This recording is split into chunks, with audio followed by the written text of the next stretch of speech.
జాతీయవాద జర్నలిజానికి అసలైన వేదిక నేషనలిస్ట్ హబ్ ని సబ్స్క్రైబ్ చేసుకోండి. నోటిఫికేషన్స్ కోసం బెల్ ఐకాన్ పై క్లిక్ చేయండి. ఒకసారి మనం ఇది చాలా ఇంపార్టెంట్ అంశం, దీని గురించి మనం ఖచ్చితంగా డిస్కస్ చేయాల్సిందే. అమెరికాలో ఆర్థిక సంక్షోభం రోజు రోజుకు పెచ్చుమీరుతోంది. అందులో ఇప్పుడు సిలికాన్ వ్యాలీ బ్యాంక్ కొలాప్స్ అయిపోయింది, సిగ్నేచర్ బ్యాంక్ కూడా కొలాప్స్ అయిపోయింది. చాలా బ్యాంకులు సతమతమవుతున్నాయి, సంక్షోభంలో కూరుకుపోతున్నాయి. అండ్ మరొక వైపు ఫస్ట్ రిపబ్లిక్ బ్యాంక్ కూడా కొలాప్స్ అయ్యే పరిస్థితి వస్తున్న దాఖలాల నేపథ్యంలో కొన్ని బడా కంపెనీలు రెస్క్యూ చేయడం జరిగింది. స్విట్జర్లాండ్కి సంబంధించినటువంటి క్రెడిట్ సుయిస్ అది కూడా ఇబ్బందుల్లో ఉన్న పరిస్థితి కనబడుతోంది.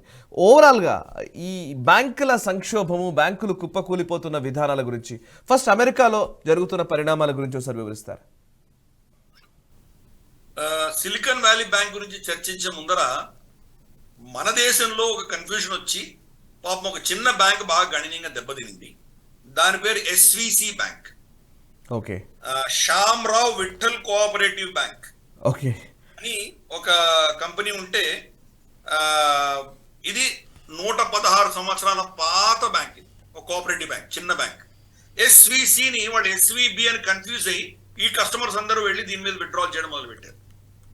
సో కస్టమర్ అందరు చెప్పి మేము ఎస్విబి బ్యాంక్ కాదు నాయనా, మేము పాత బ్యాంకు అని చెప్పుకొని దాన్ని ఆపుకోగలిగారు. మన దేశంలో కూడా నేమ్ కన్ఫ్యూజన్ తోటి మనకు కూడా కొంత ప్రభావం అప్పుడు ఇమ్మీడియట్ గా మనకు వచ్చింది అది.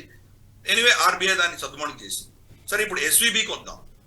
ఎస్విబి బ్యాంక్ ఏంటంటే సిలికాన్ వ్యాలీ బ్యాంక్ ఆ దేశంలో అమెరికాలో 16వ పెద్ద బ్యాంక్. అంటే ఫస్ట్ 10 బ్యాంకులకి ఏం ఇంపాక్ట్ అవ్వలేదు. 2008లో జరిగినటువంటి ప్రమాదం ఏదైతే అప్పుడు జరిగిందో అటువంటి పరిస్థితి లేదు అని ఫస్ట్ అర్థం చేసుకోవాలి. రెండవది, ఈ బ్యాంక్ యొక్క ప్రత్యేకత ఏంటంటే మామూలుగా మనకు తెలుసు ఏ బ్యాంక్ అయినా కానీ కూడా వాళ్ళకు డిపాజిట్స్ తీసుకుంటారు. డిపాజిట్స్ కి వాళ్ళకు ఒక కాస్ట్ పెట్టాలి. దానికి మనం ఫిక్స్డ్ డిపాజిట్ కావచ్చు, రికరింగ్ డిపాజిట్ కావచ్చు, సేవింగ్స్ డిపాజిట్ కావచ్చు, లేదా ఇతరత్ర కార్పొరేట్ డిపాజిట్స్ కావచ్చు. వాటికి కొంత ఇంట్రెస్ట్ ఇచ్చి వాళ్ళు డిపాజిట్ తెచ్చుకుంటారు. ఈ పైసలను వాళ్ళు అప్పుల రూపేణా ఇంకోవరికి ఇవ్వాలి. అప్పుల రూపేణా ఇచ్చినప్పుడు దానికి ఒక ఇంట్రెస్ట్ ఛార్జ్ చేస్తారు. ఛార్జ్ చేసే ఇంట్రెస్ట్ కి వీళ్ళు డిపాజిట్ తెచ్చుకున్న ఇంట్రెస్ట్ కి మధ్యలో వ్యత్యాసమే ఆ బ్యాంక్ నడిపిస్తుంది. అదే వాళ్ళ లాభాలు కావచ్చు, ఆ స్ప్రెడ్ అంటారు. ఇది లేకపోతే కనుక బ్యాంక్ కొలాప్స్ అవుతుంది. ఈరోజు జపాన్ లో గణనీయంగా వాళ్ళు ఎందుకు నష్టపోతున్నారంటే కనుక అందరూ డిపాజిట్ చేస్తున్నారు కానీ అక్కడ ఎవరు అప్పులు తీసుకోవట్లేదు. డిపాజిట్ చేస్తే కనుక డిపాజిట్ ఇంట్రెస్ట్ కట్టుకున్నారంటే అది బ్యాంకింగ్ నష్టం. మళ్ళీ దానికి ఆదాయం రావాలి కదా, ఆదాయం లేకపోతే వాళ్ళు నష్టపోతారు. అందుకనే జపాన్ రెసిషన్ లో ఉంది. ఈ బ్యాంక్ కూడా రమారమే అదే పరిస్థితి. ఈ బ్యాంక్ ఎక్కడ స్పెషలైజ్ చేస్తుందంటే సిలికాన్ వ్యాలీ బ్యాంక్. కాబట్టి సిలికాన్ వ్యాలీలో కొత్త కొత్త స్టార్ట్అప్స్, కొత్త కొత్త కంపెనీలు, టెక్నాలజీ కంపెనీలు ఏవైతే స్టార్ట్ చేస్తాయో వాళ్లకు బ్యాంకర్ గా ఇది ఉందన్నమాట. ఆ బ్యాంక్ కొత్త కొత్త కంపెనీలు ఎవరికి అప్పులు అక్కర్లేదు. వాళ్ళకి ఎక్కడి నుంచి ఫండింగ్ వస్తుంది అంటే కనుక మనకు వెంచర్ క్యాపిటలిస్ట్ నుంచి ఫండింగ్ వస్తుంది. అంటే ఈక్విటీ ఫండింగ్ వస్తుంది వాళ్ళకి. ఈక్విటీ ఫండింగ్ వస్తే ఆ ఈక్విటీ ఫండింగ్ ని వాళ్ళు ఏం చేస్తారు, ప్రతి వాళ్ళకి వచ్చిన సపోజ్ ఒక $2 మిలియన్ వాళ్ళకు ఈక్విటీ ఫండింగ్ వచ్చింది. మొత్తం $2 మిలియన్ వాళ్ళు ఒకటే రోజు ఖర్చు పెట్టరు కదా వాళ్ళు. కాబట్టి బ్యాంక్ లో పెట్టుకుంటారు. ఎస్విబి బ్యాంక్ లో పెట్టుకున్నారు. ఎస్విబి బ్యాంక్ లో పెట్టుకుని కావాల్సినప్పుడు విత్డ్రా చేసుకొని వాళ్ళ ఖర్చులకు వాళ్ళు ఏదో ఎక్స్పెరిమెంట్ చేస్తున్నారు. స్టాఫ్ శాలరీస్ కావచ్చు, లేదా అసెట్స్ కొంటున్నారు, ఇతరత్ర ఖర్చులు కూడా ఖర్చు పెట్టుకునేవాళ్ళు. సో ఈ బ్యాంక్ లో డిపాజిట్ రూపేణా ఉండేవి. కాబట్టి ఈ బ్యాంక్ కి విస్తృతంగా డిపాజిట్లు వచ్చాయి. ఈ డిపాజిట్లన్నీ కూడా డిప్లాయ్ చేయాలంటే ఎవరికి ఇవ్వాలి, అప్పులు ఇవ్వాలి. వీళ్ళు ఎవరు తీసుకునేవాళ్ళు కాదు. వీళ్ళ కస్టమర్స్ ఎవరికి అప్పులు అక్కర్లేదు. కాబట్టి ఇతరత్ర ఎక్కడైనా వెళ్ళించుకోవాల్సినటువంటి పరిస్థితి. కస్టమర్స్ అందరికీ ఆల్రెడీ వెంచర్ క్యాపిటల్ సిస్టమ్ లో ఉన్నారు కాబట్టి వాళ్ళకి ఎవరికి అప్పులు అక్కర్లేదు. కాబట్టి ఆ మిస్ మ్యాచ్ అనేది ఈ బ్యాంక్ చాలా కాలంగా ఉండింది. కానీ యుక్రెయిన్ యుద్ధం తర్వాత యుఎస్ ఫెడరల్ ఏజెన్సీ ఎప్పుడైతే ఇంట్రెస్ట్ రేట్ పెంచుకుంటూ వెళ్ళారో 0.4% నుంచి 4.5% పెంచారు. అంటే ఆల్మోస్ట్ 100% వాళ్ళు పెంచడం జరిగింది. అంత పెరిగేసరికి వీళ్ళ మొత్తం కమిట్మెంట్స్ అన్ని దెబ్బతిన్నాయి.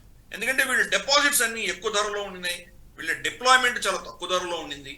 ఈ యొక్క నష్టంలో వాళ్ళు ఏం చేశారంటే ఫెడరల్ బ్యాంక్ సంబంధించినటువంటి బాండ్స్ లో వాళ్ళు ఇన్వెస్ట్ చేయడం మొదలు పెట్టారు. బాండ్స్ కూడా వీళ్ళు ఇన్వెస్ట్ చేసినప్పటికీ 1%, 1.5% ఉండింది అది. ఇప్పుడు బాండ్స్ ఇంకా పెరిగాయి. దాని ఇంట్రెస్ట్ రేట్ ఆల్మోస్ట్ 3%, 3.5% వెళ్ళాయి. అంటే వీళ్ళు తక్కువ ఇంట్రెస్ట్ లో ఆల్రెడీ వీళ్ళు లాంగ్ టర్మ్ బాండ్స్ తీసేసుకున్నారు. వీళ్ళు అప్పుడు వాళ్ళకు ఉన్నటువంటి ఒక ఈ స్ప్రెడ్ ఆధారంగా వాళ్ళు పెట్టుకున్నారు. వాళ్ళు క్రమేపీ ఏమైంది, వాళ్లకు ఎప్పుడైతే ఈ నష్టాలు రావడం మొదలు పెట్టాయో ఈ డిఫరెన్స్ వల్ల ఈ బాండ్స్ అమ్ముకోవాల్సి వచ్చినటువంటి పరిస్థితి. ఈ రోజు బాండ్ అమ్మితే కనుక ఏమవుతుంది, నష్టాలు వస్తాయి వాళ్ళకి. అది నిజంగా మెచ్యూరిటీ అయిన తర్వాత అమ్మితే వాళ్ళకి లాభాలు వస్తాయి. అంతకంటే ముందర అమ్మితే ఏమవుతుంది, నష్టాలు వస్తాయి. కాబట్టి నష్టాలు రావడం మొదలుపెట్టాయి. నష్టాలు ఎప్పుడైతే రావడం మొదలు పెట్టాయో కస్టమర్స్ లో ప్యానిక్ మొదలైంది. కస్టమర్స్ లో ప్యానిక్ మొదలైపోయి ఇంకా విత్డ్రా చేయడం మొదలు పెట్టారు, గణనీయంగా విత్డ్రా చేయడం మొదలు పెట్టారు. వాళ్ళ దగ్గర పైసలు లేవు, బ్యాంక్ లో పైసలు లేవు. ఎందుకు, ఈ పైసలన్నీ బాండ్స్ లో పెట్టారు కాబట్టి. వాళ్ళు ఈ యొక్క కన్ఫ్యూజన్ లో దెబ్బతినింది ఈ బ్యాంక్. సో బేసిక్ గా వాళ్ళ మోడలే, వాళ్ళకి ఎర్నింగ్ మోడల్ అనేది చాలా తక్కువ ఆపర్చునిటీస్ ఉన్నాయి కాబట్టి వాళ్ళు దెబ్బతిన్నారు. సిగ్నేచర్ బ్యాంక్ దాని భిన్నంగా ఏం చేసిందంటే ఈ మన క్రిప్టో కరెన్సీస్ కు బ్రిడ్జ్ గా ఉండేది. క్రిప్టో కరెన్సీస్ ఎప్పుడైతే దెబ్బతిన్నాయో వీళ్ళు కూడా దెబ్బతినడం మొదలెట్టారు. సో ఈ రెండు మోడల్స్ కూడా నార్మల్ బ్యాంకింగ్ మోడల్స్ కొంత భిన్నంగా ఉన్నటువంటి మోడల్స్ ఉన్నటువంటి బ్యాంకులు రెండు కూడా. ఈ రెండు దెబ్బతిన్న తర్వాత జో బైడెన్ ఇచ్చినటువంటి స్టేట్మెంట్ ఏంటంటే ట్యాక్స్ పేయర్ పైసలు దీంట్లో వాడను అని చెప్పాడు. ఒకటి. రెండవది డిపాజిటర్లని వాళ్లకు నష్టం లేకుండా చూస్తాను అని రెండవ విషయం చెప్పాడు. మనకి ఎలాగైతే బ్యాంక్ క్రెడిట్ గ్యారంటీ స్కీమ్ ఉన్నదో అలాగే వాళ్ళకు కూడాను బ్యాంక్ డిపాజిట్ గ్యారంటీ స్కీమ్ మనకు ఉన్నదో అలాగే వాళ్ళకు కూడా ఒక డిపాజిట్ గ్యారంటీ స్కీమ్ ఉన్నది. $250,000 మాత్రమే ఇన్షూర్డ్. అంటే $2,50,000 సంబంధించిన డిపాజిట్లు మాత్రం మీరు ఇమ్మీడియట్ విత్డ్రా చేసుకోవచ్చు. కానీ ఈ టెక్నాలజీ కంపెనీస్ అన్ని కూడా మిలియన్స్ ఆఫ్ డాలర్స్ వాళ్ళకి వచ్చిన వెంచర్ క్యాపిటల్ దాంట్లో పెట్టారు కాబట్టి అవన్నీ ఇరుక్కున్నాయి. వాటి వల్ల భారతదేశంలో కూడా ఎస్పెషలీ బెంగళూరు లాంటి ప్రాంతంలో మనకు కొంత వెంచర్ క్యాపిటల్ ఆధారంగా ఉన్నటువంటి కొన్ని ఇండస్ట్రీస్ దెబ్బతిన్నాయి, కొన్ని కంపెనీలు మనకు కూడా దెబ్బతిన్నాయి. చైనాలో రమారమి $200 మిలియన్ $250 మిలియన్ వాళ్ళు దెబ్బతింటే మనకు బహుశా ఒక $30-40 మిలియన్ వరకు మనకు ఈ రోజు దాకా తెలిసినటువంటి అంచనా ప్రకారం మనం కూడా దెబ్బతిన్నాం. కాబట్టి ఈ యొక్క సిస్టమ్ ఫెయిల్యూర్ అన్నది ఇండస్ట్రీ అది మొత్తం వాళ్ళ ఎకానమీ కొలాప్స్ అయినట్టు కాదు, స్పెసిఫిక్ కేసెస్ లో వాళ్ళు ఫెయిల్ అయినా అని అర్థం చేసుకోవాలి. ప్యానిక్ ఉండాల్సిన అవసరం లేదు అని చెప్పారు వాళ్ళు. ఫస్ట్ రిపబ్లిక్ బ్యాంక్ సంబంధించి కూడా అది కూడా ఇటువంటి కొన్ని తప్పిదాలు చేయడం తోటి వాళ్ళ క్యాష్ ఫ్లో డిఫరెన్సెస్ రావడము, వాళ్ళకి ఇన్వెస్టర్స్ తో కొంత ప్రాబ్లం రావడం తోటి వాళ్ళకి సంబంధించినటువంటి ఏదైతే మనకు ఇన్వెస్టర్స్ ఉన్నారో వాళ్ళకు కొంతమంది వచ్చి జేపీ మార్గన్ చేస్, తర్వాత మనకు సిటీ గ్రూప్, అలాగే మనకు Bank of America, Wells Fargo, అలాగే గోల్డ్మెన్ సాక్స్, మార్గన్ స్టాన్లీ, ఇటువంటివన్నీ కూడా వచ్చి వాళ్ళు కొంత అడిషనల్ గా క్యాపిటల్ ఇన్ఫ్యూజ్ చేసి $30 బిలియన్ వాళ్ళు ఈ పెద్ద పెద్ద బ్యాంక్స్ అన్ని తీసుకొచ్చి ఈ ఫస్ట్ రిపబ్లిక్ బ్యాంక్ ని వాళ్ళు నిలబెట్టగలిగారు. కానీ ఈ 3 బ్యాంకులే కాకుండా ఇంకా ఎన్ని బ్యాంకులు స్ట్రెస్ లో ఉన్నాయో మనకు తెలియదు. ఎందుకంటే వాళ్ళు ఆ మొత్తం ఆ సిస్టమ్ అంతా కూడాను బాండ్స్ అని చెప్పేసి అక్కడ ఇన్వెస్ట్ చేసి ఇక్కడ ఇన్వెస్ట్ చేసి వాళ్ళ ఇన్వెస్ట్మెంట్స్ చాలా మటుకు చైనాలో ఇరుక్కున్నటువంటి ఇన్వెస్ట్మెంట్స్ ఉన్నాయి. ఇవంతా కూడా వాళ్ళు తీసుకున్నటువంటి అప్పుడున్నటువంటి ఎగ్జిక్యూటివ్స్ ఆ సంవత్సరం ప్రాఫిట్స్ చూపించేసి మిలియన్స్ ఆఫ్ డాలర్స్ వాళ్ళు బోనస్లు తీసుకొని వెళ్ళిపోయినటువంటి పరిస్థితి నుంచి ఈ రోజు సడన్ గా క్రైసిస్ సిచ్యువేషన్ వచ్చినప్పుడు ఫెడరల్ గవర్నమెంట్ చేసిన ఇంట్రెస్ట్ రేట్స్ కావచ్చు, లేదా చైనా ఇష్యూస్ కావచ్చు, లేదా మనకు యుక్రెయిన్ యుద్ధం కావచ్చు, ఇటువంటివన్నీ వచ్చినప్పుడు నిజంగా వాళ్ళు అప్పుడు తీసుకున్న నిర్ణయాలు తప్పు అని ఇప్పుడు తెలుస్తున్నాయి. కాబట్టి వాళ్ళు దెబ్బతింటున్నారు. మనకు కూడా శక్తికాంత దాస్ గారు కేర్ఫుల్ గా ఉండాలి, మనకు కూడా దీనివల్ల ఇంపాక్ట్స్ కొంత ఉండొచ్చు అని చెప్పి ఆయన చెప్పడం, మన రెగ్యులేటరీ మెకానిజం చాలా స్ట్రిక్ట్ గా చాలా టఫ్ గా ప్రవర్తించడం తోటి మనకి ఎంత ఎన్పిఎల్ ఉన్నా కానీ కూడా మనం మేనేజ్ చేసుకోగలుగుతున్నాం, దాని ఇంపాక్ట్ మనం తగ్గించుకోగలుగుతున్నాము. మనం దీని నుంచి బయటపడేటువంటి సూచనలు మనకు బ్రహ్మాండంగా ఉన్నాయి. మనకు పెద్దగా ఇంపాక్ట్ ఉండకపోవచ్చు. అయినా కానీ ఇంటర్నేషనల్ సెంటిమెంట్ తోటి మన బ్యాంకింగ్ స్టాక్స్ కూడా గణనీయంగా దెబ్బతిన్నాయి. మన స్టాక్ మార్కెట్ కూడా రమారమి 1000 పాయింట్స్ గత 2 వారాల్లో అది పతనం చెందడం మనం చూసాం. మన తప్పు కాదు, మన ఎకానమీ తప్పు కాదు.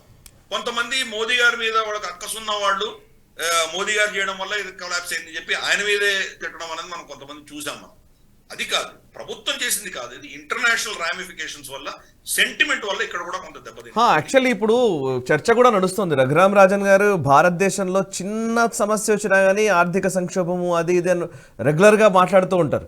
సో రఘురామ్ రాజన్ గారు అమెరికాలో బ్యాంక్స్ కొలాప్స్ గురించి ఎందుకు మాట్లాడట్లేదనే ఒక విమర్శ కూడా నడుస్తూ ఉంది ఇప్పుడు చర్చలో. కరెక్ట్. ఇన్ఫాక్ట్ దారుణమైన స్టేట్మెంట్ ఇచ్చాడు ఆయన.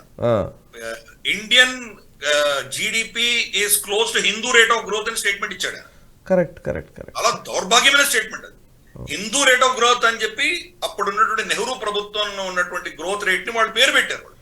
అది హిందూ రేట్ ఆఫ్ గ్రోత్ కానే కాదు, అది కమ్యూనిస్ట్ రేట్ ఆఫ్ గ్రోత్. అది సోషలిజం మోడల్ అవలంబించినటువంటి నెహ్రూ యొక్క rate of growth. Nehruvian rate of growth అనొచ్చు, సోషలిస్ట్ రేట్ ఆఫ్ గ్రోత్ అనొచ్చు, anti Hindu rate of growth అని పిలవచ్చు, కానీ దాన్ని హిందూ రేట్ ఆఫ్ గ్రోత్ అని పిలవడానికి వీల్లేదు. హిందూ రేట్ ఆఫ్ గ్రోత్ అన్నది ఇంకా మనం చూడట్లేదు.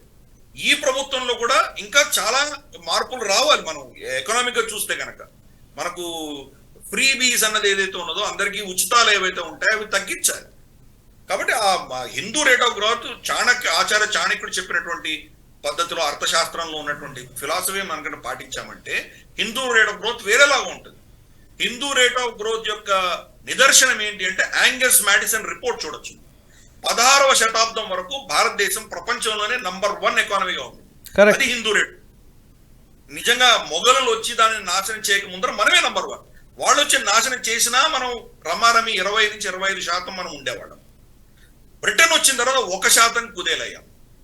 కాబట్టి ముస్లిం ఆక్రాంతలు అలాగే యూరోపియన్ క్రిస్టియన్ ఆక్రాంతలు వీళ్ళిద్దరు రాకముందర హిందూ రేట్ ఆఫ్ గ్రోత్ ప్రపంచంలోనే శాసించేటువంటి నంబర్ 1 ఎకానమీగా ఉండింది. అది హిందూ రేట్ ఆఫ్ గ్రోత్. కాబట్టి రఘురామ్ రాజన్ ఇచ్చే స్టేట్మెంట్స్ ఒక కుట్రపూరితమైనటువంటి ఒక లాబీకి ఒత్తాసు పలుకుతున్నటువంటి వ్యక్తిగా మనం భావించాలి. అంతకు మించిది ఏం లేదు.